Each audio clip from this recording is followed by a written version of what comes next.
सबको जय मसीह की। मैं परमेश्वर का धन्यवाद करती हूँ। यहाँ लिखा है प्रेरितों की पुस्तक 9:1 से। क्या लिखा है? इससे पहले उस नगर में शिमोन नामक एक मनुष्य था जो जादू टोना करके सामरियों के लोगों को चकित करता था और अपने को एक बड़ा पुरुष बनाता था। क्या था वो? बहुत ध्यान से सुनिएगा। जादूगर था और वो लोगों के सामने जादू करता था और अपने आप को बड़ा बनाता था। उसने देखा पतरस के हाथ रखने से लोग क्या हो रहे हैं? पवित्र आत्मा पा रहे हैं, लोग चंगे हो रहे हैं, लोग बड़े बड़े कामों को वो देख रहा था। उसने क्या करा? तुरंत विश्वास किया और बपतिस्मा ले लिया। ऐसे ही लोग करते हैं, मसीह लोग ज्यादातर ऐसे ही करते हैं, जल्दी से बपतिस्मा ले लेते हैं लेकिन उसके बाद बदलना नहीं चाहते, उसके बाद यीशु के साथ टाइम स्पेंड नहीं करना चाहते, अपने आप को झुकाना नहीं चाहते, अपने आप को बदलना नहीं चाहते। क्या किया इसने?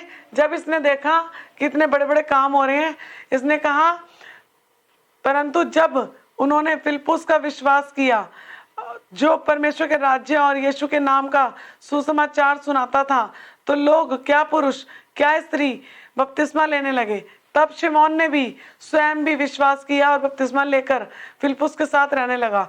यहाँ तक इतना बहुत नहीं था, लेकिन आगे क्या हुआ? जब प्रेरितों ने यरूशलेम में थे सुना कि सामरियों ने परमेश्वर का वचन मान लिया है, तब वो क्या कर रहा था? देखने गया। और यहाँ पर वो सबके ऊपर फिलिप्पुस क्या कर रहा था? हाथ रख रख कर प्रार्थना कर रहा था और उन्हें पवित्र आत्मा का वरदान मिल रहा था। वो क्या कहता है? क्योंकि वह अंत में वचन बताता है, तब उन्होंने उस पर हाथ रखे और उन्होंने पवित्र आत्मा पाया। जब शिमोन ने यह देखा कि पवित्र आत्मा पाया जा रहा है, तब शिमोन ने देखा प्रेरितों के हाथ रखने से पवित्र आत्मा मिल रहा है, तो उसने कहा कि ये रुपया ले लो और मुझे भी ये वरदान दे दो, मुझे भी अधिकार दे दो कि मैं भी हाथ रखूं और इन्हें क्या मिल जाए? पवित्र आत्मा मिल जाए। सुनिएगा बड़ी ध्यान से। वचन कहता है कि पतरस ने उससे कहा, तेरे रुपये तेरे साथ नष्ट हो, क्योंकि तूने परमेश्वर का दान रुपये से मोल लेने के लिए विचार किया है। आज कई लोग सोचते हैं हम बड़ा दान कर देंगे, बड़ा कुछ कर देंगे, हमें स्वर्ग में एंट्री मिल जाएगी, हमारे अंदर फल लगे ना लगे, हमारा जीवन जैसा मर्जी चलता रहे, हम जैसे मर्जी काम करते रहे, परमेश्वर हमसे खुश है। जी नहीं, वचन आपके हिसाब से नहीं चलेगा, आपको वचन के हिसाब से चलना है। सुनिए, यहाँ पे लिखा है, पतरस ने उससे कहा, तेरे रुपए तेरे साथ नष्ट हो, क्योंकि तूने परमेश्वर का दान रुपयों से मोल लेने का विचार किया है। तूने ये सोचा है कि रुपयों से क्या करूं? मैं ले लूं, खरीद लूं इस भाग को।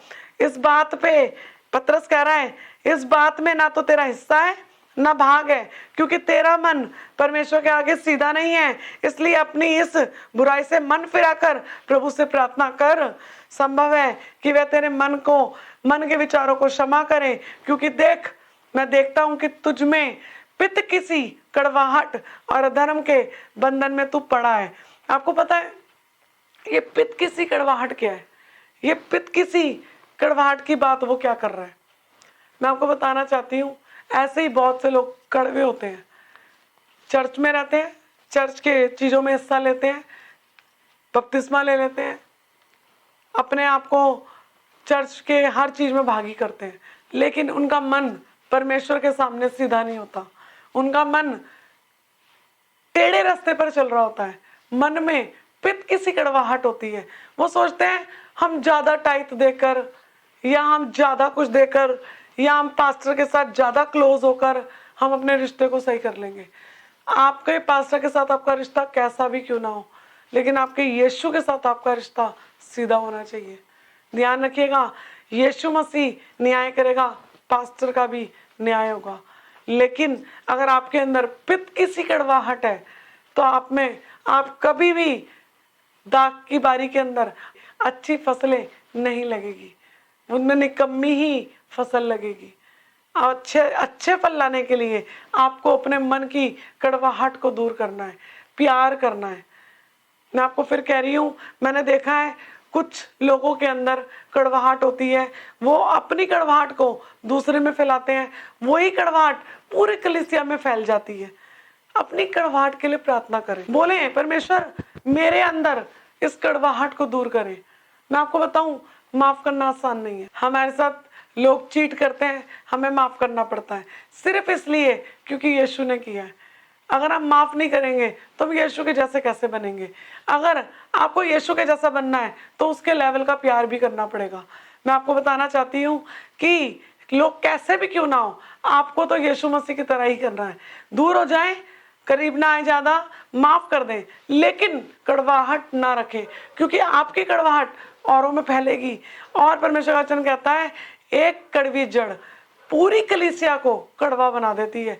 सब में फूट पड़ती है, एक बात सबको पता लग जाती है तो वो प्यार खत्म हो जाता है, वो यीशु का नेचर खत्म हो जाता है। ध्यान रखें, यीशु के जैसा बनना है, दुनिया के जैसा नहीं बनना। परमेश्वर इस वचन के द्वारा आपको बताया से आशीष दे, इसके वचन के भेद को परमेश्वर आप पर प्रकट करे। ये नया साल आपके जीवन की सारी कड़वाहट को दूर करके आपको नया बना दे, माफ करने की सामर्थ्य दे, प्यार करने की सामर्थ्य दे और प्रभु के अद्भुत कामों को देखने की सामर्थ्य दे, ताकि आप नए तरीके से सोचने पाए, नए तरीके से देखने पाए और नया जीवन आपके अंदर यीशु मसीह का आने पाए। मैं धन्यवाद करती हूँ। प्रभु यीशु मसीह आपको बहुत आयत से आशीष दे। अगर आप हमारे वचनों के द्वारा आशीष पाते हैं तो अपनी भेंटों को आप हमारे चैनल पे दे सकते हैं। हमारा चैनल यीशुआ टीवी चैनल, बहुत जगहों पर परमेश्वर इसको चलाते हैं, हमारे द्वारा परमेश्वर अद्भुत कामों को करते हैं।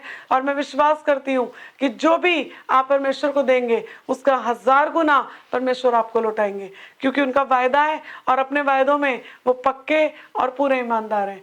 अगर आप विश्वास करते हैं तो बीज बोकर देखिए, क्योंकि परमेश्वर धोखा नहीं देता, परमेश्वर कार्य करता है। परमेश्वर आपको आशीष दे। God bless you. जय मसीह की।